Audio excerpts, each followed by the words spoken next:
Hey guys, this is Physics 101 with Dana. Today we will be writing expressions. Going to number 1, you read the question and then you draw a free body diagram. So, you know, force of friction on both. You could draw it there. Friction of P and friction of Q. Then you have your normal force of P, which is equal to your weight, P. And same for Q. And your force. So you have to find the and obviously tension, which is equal, I think. So to find tension, you have to set two separate equations. So for the first one, you know that for P, tension's going in this way, and that's the way that the force is acting. So friction acts opposite the direction of motion. So you do tension minus the force of friction of P equals this. Equals mass of P times acceleration. That's your first equation. And then your second equation is all this force acting on Q, force, minus tension and friction, because they're both acting together. Tension minus force of Q equals mqg. And for both of them, you know force of friction equals mu Fn. So for force of friction of P, it would be force of friction equals mu mpg. And then for this one, it will be force of friction Q equals mu mqg. So you could just substitute that in. So now you have tension and tension's in there. So to find it, it's A, sorry. This is just really bad. So a way to do this is that you can solve for acceleration and then go and plug it back in. But an easier way is to just take to just put this equation over this equation and divide them. So you would do this equation divided by minus this. And that gets rid of your acceleration. So then what you do is cross multiply. So you have mqt minus, and you substitute in for that, mq mu mpg. Right? And then equals, cross multiply the other way. So mpf minus mpt minus mp mu mqg. Okay? See? So now since these are the same, you could just cross them out because you would just add it, obviously. And then you have mqt equals mp, pf minus mpt. Okay? So now you have to get the tensions on the same side, I believe. Yeah. Tension on the same side and transfer that. So you basically will have mpf equals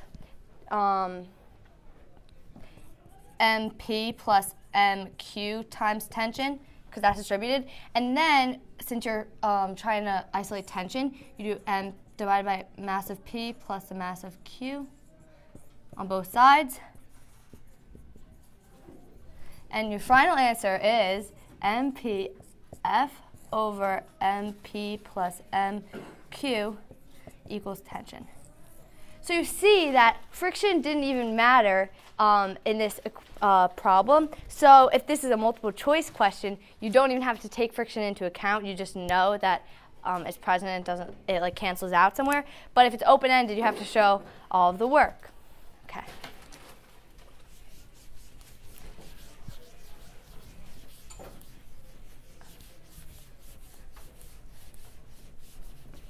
Okay. On. No, there's one more. So now. For number 2, it tells you that there is friction. It gives you the coefficient of static friction and kinetic friction. You can see that the kinetic friction is less than the static friction. It says to find the tension in each rope. All right, so I'm going to do my forces again. So I'm going to call this mass 1, 2, and 3. So this is going to be M1G. I'm going to call this N1, N2, M2G, and M3G. And this is going to be N3. This is not drawn to scale, but at least I'm showing you that the up force equals the down force. And there is friction on each one of these objects. So F3, or F1, F2, F3. There is tension on the 100 Newton object. There's tension on the 20 because the pole of the 100. And there is tension on each one of this. And there's a pull on the M3. All right, so the first thing we have to do is we have to figure out if 260 newtons is enough to get the object going, because it might not even be enough. You might still be in the static mode. So the way we do this is that we have to say, well, we have to figure out if P is greater, that's a question mark, than the maximum static friction. Right? So 260, is it greater than 0.7? Now the mass is the mass of all these three because you're trying to pull all three of them. So this is 10 kilograms and 20 and 1. So what is that? 31 times 10. And that should give us a statement that's true. So 260 is going to be greater than that number, whatever that number is. Okay? All right, so which means we're going to be accelerating. All right, so I'm going to try to find the acceleration first, and then from there we find the tension. So to find the acceleration, we're going to do F net equals ma. And I'm going to look at the whole thing as 1. And the reason for that, so that the tensions don't appear in my statements. So it's going to be P minus coefficient of kinetic friction times M times G. But I can do this 3 times. I can do it for each one of these blocks, or to keep it simple, I can think of them as 1 and do the friction that acts on them as one piece. So this mass here will be the mass of all 3 of them together.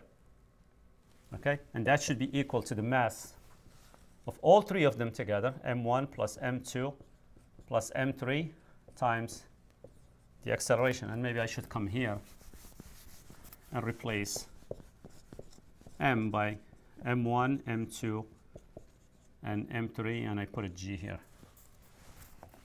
So the G will be 260 minus, now here we have to use kinetic because we know that we are already moving. 0.5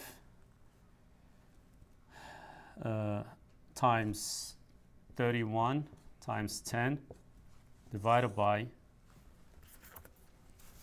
this is the acceleration,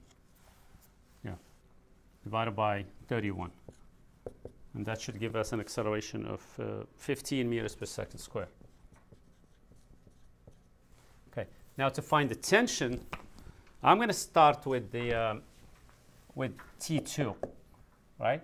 Because if I start with the middle one, I'm going to have an issue. So either I start with M3 or M1, and it doesn't really matter which one you start with. So I'm going to start with the M1. So now I know the acceleration is 15 meters per second square.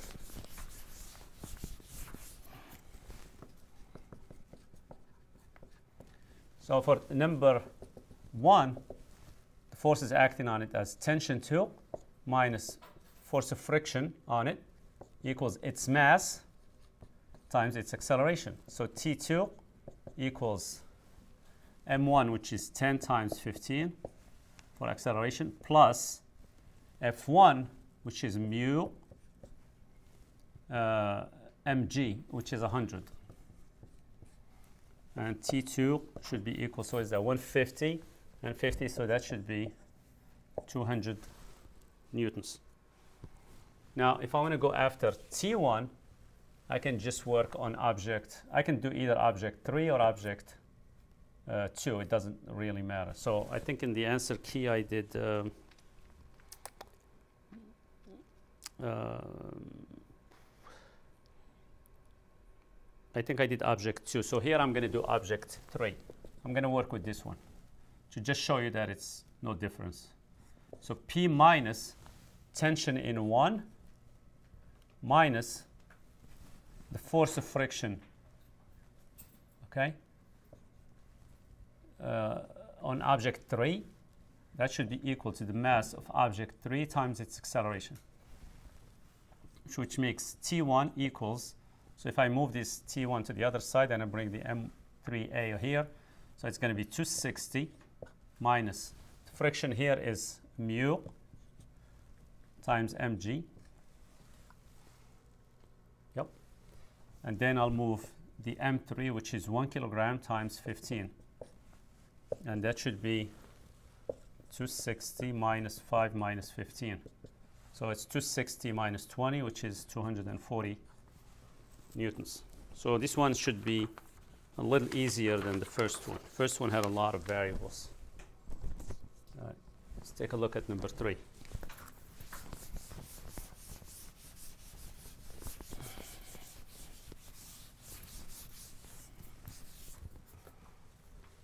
So we're going to try to write an expression for acceleration in terms of those variables and the mass of the block.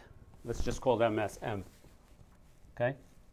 So W here stands for the weight, or basically your mg. Okay? This is force of, that's the normal force. Now you can see clearly here that the normal force has to be bigger than mg, because the P is pushing left and down, so which means the surface here has to support more than just mg. It has to also support my push down on it.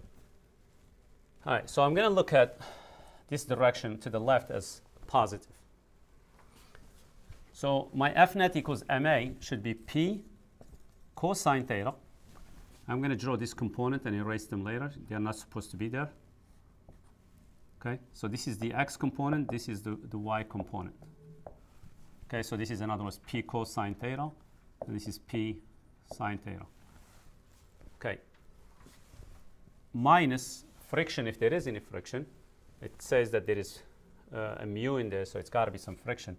So if I'm pushing to the left, friction has to be to the right. And since there is acceleration, it has to be smaller than P cosine theta, minus F equals m times a. So if I divide both sides by m, I should get my acceleration. But I don't want to have it in terms of F. So I have to figure out a way to rewrite F in terms of Fn, and maybe Fn in terms of P and mg. So now, if you look at the vertical statement, it looks like n, which is pointing up, must equal to all the combination of all the forces acting down, because this block never leaves the surface. So that should be P sine theta plus mg, which makes F equals mu times Fn, which is mu P sine theta plus mu mg. So we can do a little substitution here. So this should be mu P sine theta minus mu mg. Okay? And that should be the acceleration. Right? In the answer key, I factored that the mu, but it doesn't really matter. Okay. Now, if the object is moving at a constant velocity, it's asking us to write a relationship between to write mu in terms of P, m, and the angle. Right, well, if the object is moving at a constant velocity, it just means that this acceleration becomes 0. And in order for this fraction to be 0, obviously the top has to be 0. So P cosine theta equals mu. I hope you can follow the algebra. So basically what I did here, just in case you're lost, I set the top to 0. I added mu P sine theta and mu mg to both sides, right? And I factored that the mu at the same time. So now if I divide, I should get P sine theta plus mg. So that's the mu in order for it to go at a constant velocity. Okay, so there's two parts to this one. So the first part, you still have to draw a free body diagram. So you know that this is m1g and this is Fn of m1. And then obviously the only force acting on this is, and you have tension, which is the same. And then you have m2g. And you can't forget friction, because that's really important. Friction. There's only one friction, so you don't need to do two. So, I'm looking at the wrong thing. Okay, so for acceleration, you have to take into account the whole system. So you consider it at the whole thing, and you use F net, your favorite equation, equals ma. That's the best one. Only one you need to memorize. Don't memorize anything else. See, that's what Mr. E says. So you have to look at it as a whole, and then you know the only force acting on it is the weight of m2. So you have m2g equals, oh no, just kidding, minus friction, because friction, this is pulling it down and this is pulling it the wrong way. So friction equals both the masses, m1 plus m2, times acceleration. So to solve for acceleration, you just divide by the sum of the masses on both sides, and that's the answer. m2g minus the force of friction. Oh wait, but are you not allowed to write? Oh, you have to use mu. So force of friction equals mu m1g. So it would be m2g minus mu m1g over the sum of the two masses equals acceleration. Now we're on to the second part of the problem. Yeah. And you have to write an expression for tension this time. So it's kind of similar to the last one where you have to do that like division. So you have to look at them both separately first. So you know tension's going that way. Oh wait, yeah. Yeah. Tension minus the force of friction equals m1. Okay. And then you have tension, but now you have m2g minus tension, m2g minus tension, equals m2a. So it's the same concept, you just have to divide to get rid of that, and you have to plug in mu m1g there.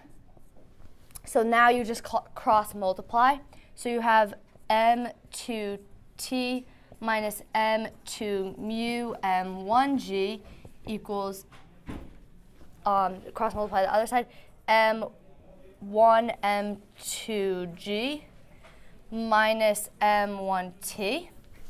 And then m2g minus m1t equals m2g minus, and then you can just simply get this over to there. Yeah, I suppose you could do that. Mr. E's answer key is different than my brain. But okay.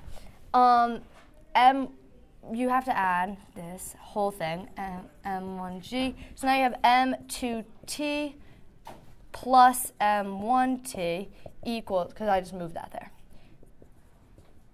And then you have plus m1 m2g plus m2 mu m1g equals t times, because t is on both, m1 plus m2. And so you could pull out common terms, which is m1, m2, and g. So equals m1, m2g times 1 plus mu. And then you just, to solve for t again, you just have to divide by the sum of the masses. And your final answer will be tension equals m1 m2g times 1 plus mu over the sum of mass 1 plus m2. That's all for today, folks. Thanks for watching. Even read the questions. So I have the M2 G here, have some tension here. Now it's telling me later on that it's gonna accelerate clockwise. So M2G has to be bigger than the tension here. Here's the tension here.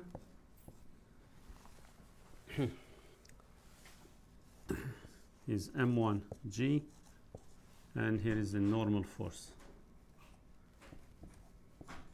And I guess they're telling us that there is friction, so the friction has to be less than that tension there. Okay, we'll write a condition so the system moves clockwise. So if it's going to accelerate clockwise, it means that the forces trying to make it accelerate will be greater than anything that's trying to hold it back. So M2G is trying to make it accelerate, and friction is holding it back, minus the parallel component, okay? Parallel component of this M1G. So I'm going to draw those components here, and we have to erase them later. You can't keep them on there. Okay? So this is the perpendicular component, and this is the parallel. Okay. And that's pretty much the condition. So you can simplify that. You can change F to mu mg cosine theta, right? So this has to be, this M2G has to be greater. So I can replace this with mu m1g cosine theta. I can get rid of the g's. So M2 is greater than mu m1 cosine theta minus m1 sine theta. Okay.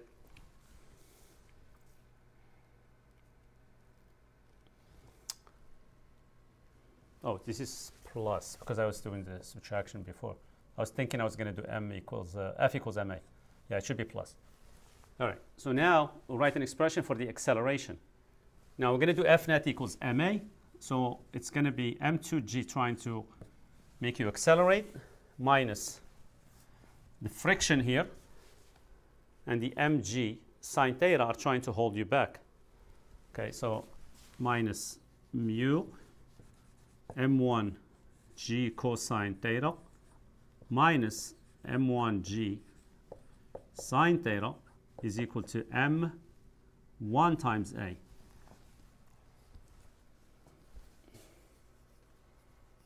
Okay, no, not m1, m1 plus m2, yeah, because you're trying to accelerate the whole thing.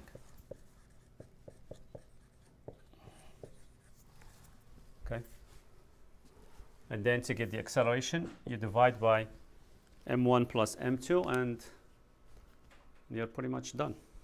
Okay, and that's. All right, I'm out. Peace.